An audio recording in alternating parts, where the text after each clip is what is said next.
Good morning, friends. We are going with the chapter of environment. So we had seen the types of environment, then we had seen the different features of environment, we had seen domains of environment. In the last session, we discussed about the domains, that is lithosphere, which is the land, hydrosphere, which is the water. We had seen atmosphere, which is the air surrounding, the thin layer of air which is surrounding us, and we had seen biosphere, that is the bio means, you know what it means, living. So the interaction between the living things. Now we are coming to the next thing. Now we'll finish the chapter today because only few points are left. First is ecosystem. An ecosystem includes all the living things. Try to understand. Ecosystem includes all the living things, example plants, animals, microorganisms, in a given area. We can define ecosystem in a given area. Like I can say about my colony. In my colony, all the living things, they interact with each other, and also non-living components. In biosphere, we had seen mainly living, but in ecosystem, it is living as well as non-living. So the definition is an ecosystem includes all the living things like plants, animals, organisms in a given area interacting with each other. Means living things are interacting with each other and also with their non-living environments like weather, earth, sun, soil, climate, atmosphere. All these things together, the living component as well as non-living component, their total interaction is called as ecosystem. I hope it's very clear.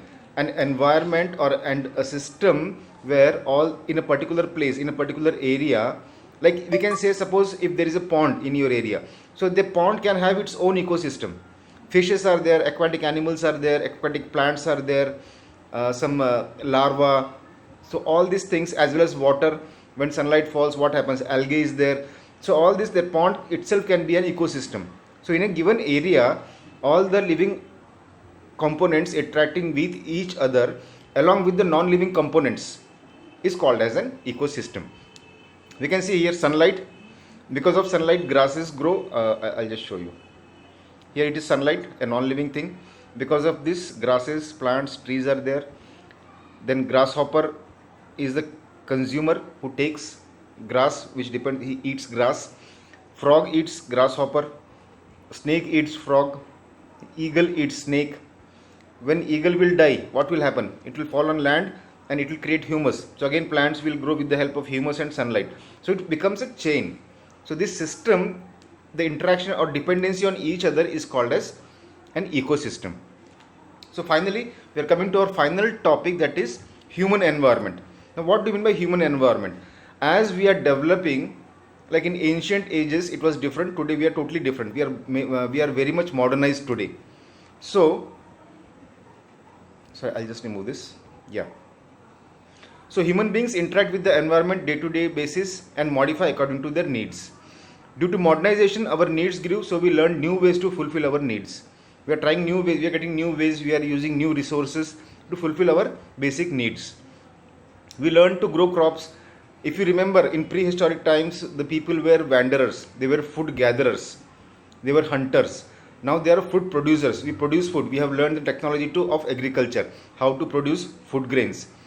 We also started a transaction. Like earlier it was barter system. They used to exchange goods. For example, suppose if I have a pen, I want a marker, so that I have to take the marker and exchange pen with it.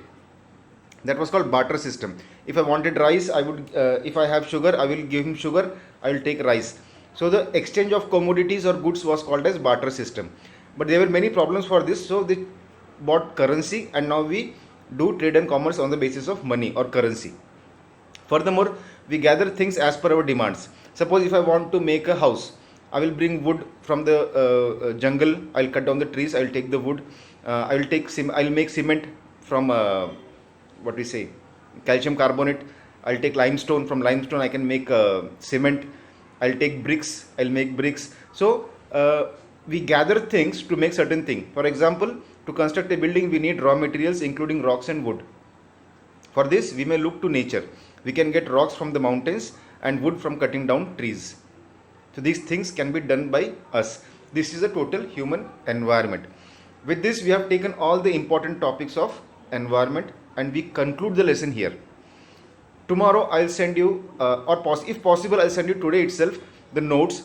Write it down properly in a textbook, notebook. Make a notebook of geography. You can write all the things, all the chapters in one book, like history, geography, and civics. You can write in one single book, no problem. So write the chapter's name, and I will send you notes. Write down the notes. Also, I will share with you question and answers. So you can write it down, and then Sunday we can have a test on this. Thank you. Have a nice day.